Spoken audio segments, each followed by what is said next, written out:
नमस्कार, महाराष्ट्र न्यूजमध्ये आपले सर्वांचे स्वागत आहे। चॅनलवर नवीन असाल तर महाराष्ट्र न्यूज चॅनलला सबस्क्राईब करा, बेल आयकॉनला टच करा। देवेंद्रजी हातच्या काकणाला आरसा कशाला?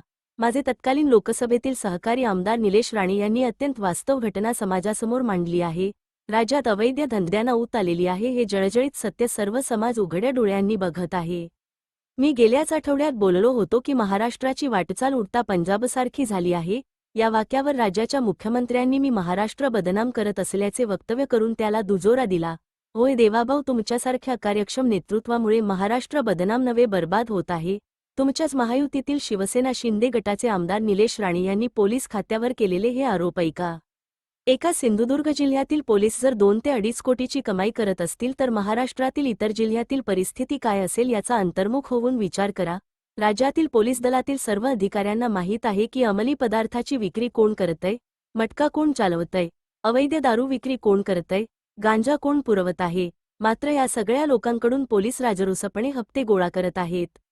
निलेश राणे यांनी सिंधुदुर्ग जिल्ह्यातील जी आकडेवारी सांगितली आहे त्यापेक्षा कोल्हापूर, सांगली, पुणे, मुंबई, छत्रपती संभाजीनगर, नागपूर, सोलापूर, ठाणे, नवी मुंबई, नाशिक यासारख्या ठिकाणी तर राजरोसपणे पोलिसांना हप्ते देऊन दरमहा शेकडो कोटीची वसुली सुरू असल्याने अवैध धंद्याचा महापूर आला आहे। मटका सुरू ठेवण्यासाठी दरमहा 15 ते 25 हजार, अवैध दारूविक्रीसाठी दरमहा 10 ते 15 हजार, अंमली पदार्थ विक्रीतून दरमहा 75,000 ते 50 लाख, गांजा विक्रीतून दरमहा 25 ते 50 हजार, अवैध लाज व्यवसायासाठी दरमहा 10 ते 15 हजार याप्रमाणे पोलिसांचे सरासरी दर ठरले असून ज्यांची विक्री व व्यवसाय जास्त आहेत त्यांचे दर तर गगनाला भिडलेले आहेत।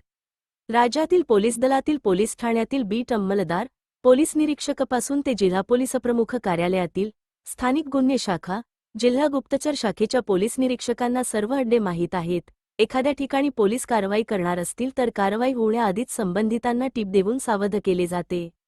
देवेंद्रजी, तुमच्या सत्तेच्या हव्यासापोटी होत असलेल्या या वसुली व्यवस्थेमुळे महाराष्ट्र बर्बाद होऊन उडता पंजाब झाला आहे, हे मान्य करा। अजून गावनिहाय, शहरनिहाय कोणत्या गल्लीत काय काय अवैध व्यवसाय सुरू आहेत याची यादीही पाठवू शकतो।